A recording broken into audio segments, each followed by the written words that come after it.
it won't be enough for Meghan and it won't be enough for Harry. And she will just go off, and her next step is a billionaire. Because she's got millions, so why not step up to a billionaire? People who are extraordinarily rich for quite a long time now, and I don't know whether they're not interested in her or she hasn't fancied them, but she's still hanging on. The royal family turned their backs. Meghan moved forward. Now Harry is left alone, surrounded by the deafening silence of a world that's forgotten him. The two cultures which came together in the marriage of Harry and Meghan, there's a fault line down the middle of it. And I feel that will crack one day. Think about it. There was a time when Prince Harry was the star everyone wanted a piece of. He could step into any room, and suddenly all eyes were on him. His mischievous grin, that effortless confidence, and the jokes that made him feel more like a regular guy than a royal, people couldn't get enough. Even the press, usually eager to tear royals down, softened their approach with him. Harry wasn't just accepted, he was celebrated. But that was before the world shifted, and now, the same charm that once made him a favorite seems like a distant memory. The golden boy has faded into the background, lost in the silence of a changing royal narrative. Very busy world of the royal family with lots to do. Even in his spare time, he could play polo and do whatever he wanted.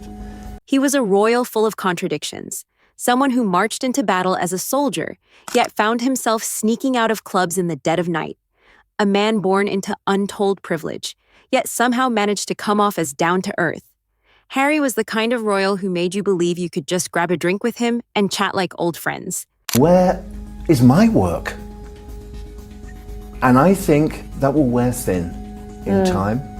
As Meghan rises in Netflix firmament into whatever she will do, fashion, beauty, whatever. But fast forward to today, and that same prince now steps into rooms only to feel the cold silence. The world that once couldn't get enough of him now acts as if he's invisible, completely ignoring his presence. Politics, wine, maybe? Politics, Yeah. marry eventually. The initial signs of trouble didn't stem from the royals.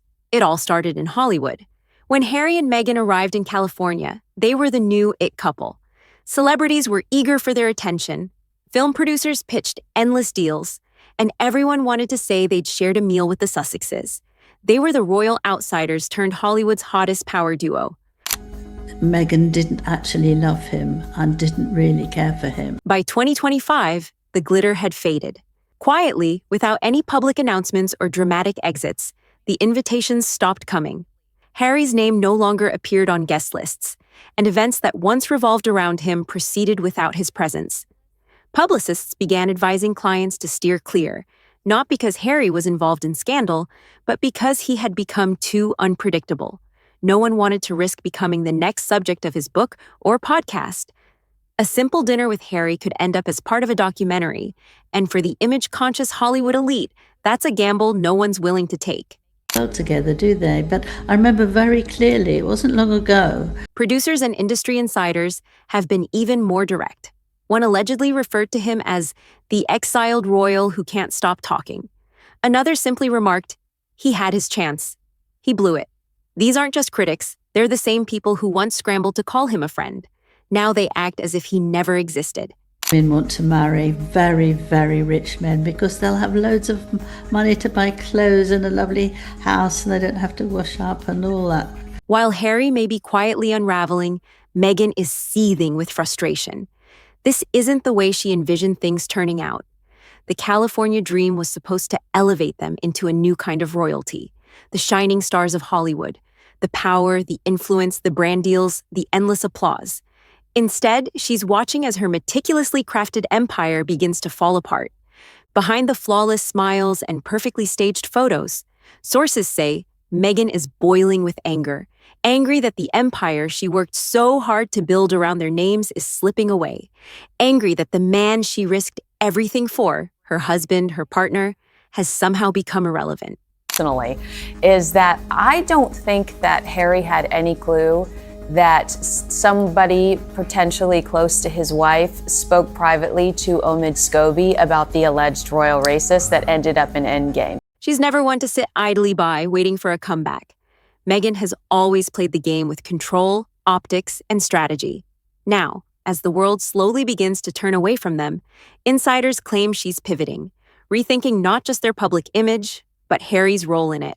Sources suggest she's already taking meetings solo, negotiating deals that exclude his name, and eyeing ventures where he no longer fits.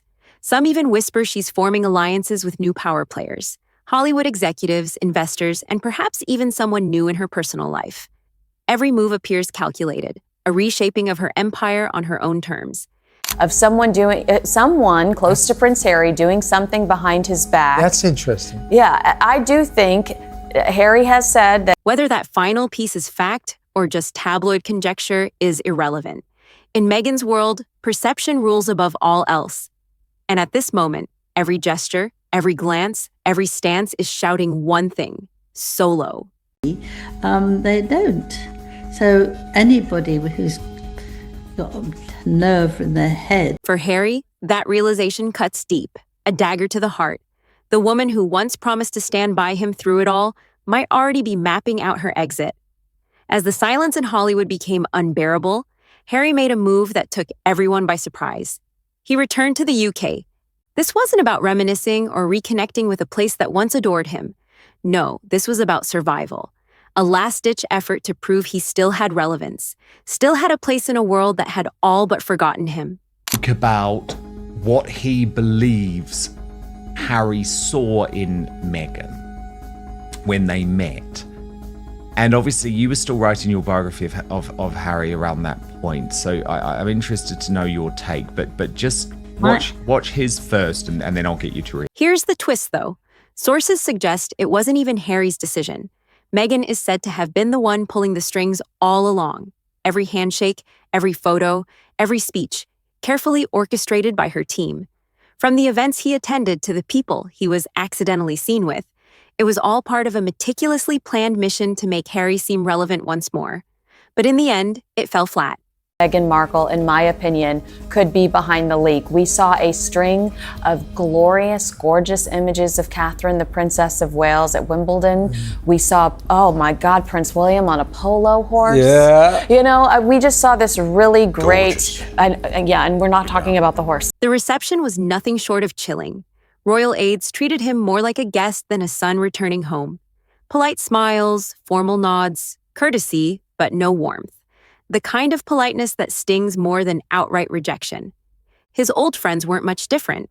Men who had once shared drinks, played polo, and laughed over inside jokes now kept their conversations brief and superficial. Some didn't show up at all. Others appeared solo, leaving their wives behind. It seemed no one wanted to risk becoming the next target for Netflix content. Harry smiled for the cameras, delivering a speech about unity and service. His words were polished and precise, but anyone paying close attention could tell something was missing. The spark that once lit up a crowd was gone. The man who had once been full of energy now seemed like he was reading lines written for him. And that's probably because he was. While Harry struggled through the cold, empty halls of London, Meghan was nowhere to be found. Her absence wasn't a coincidence. Instead of standing by him for the cameras, she was spotted in California, coffee in hand, sunglasses on, sitting across from a well-known Hollywood executive. She wasn't hiding. She was glowing, relaxed, and effortlessly at ease. The timing couldn't have been worse. Harry was across the world, desperately trying to prove he still mattered, while Meghan was casually dropping hints about new beginnings and fresh opportunities. Social media exploded. Was she signaling a solo rebrand? Or was it something far more personal? For those paying attention, the message was clear. Meghan didn't need Harry by her side to remain relevant. In fact, her absence spoke louder than if she had been there. It raised the questions Harry could never avoid. Why wasn't she there? Why wasn't she supporting him during what was clearly a fragile moment?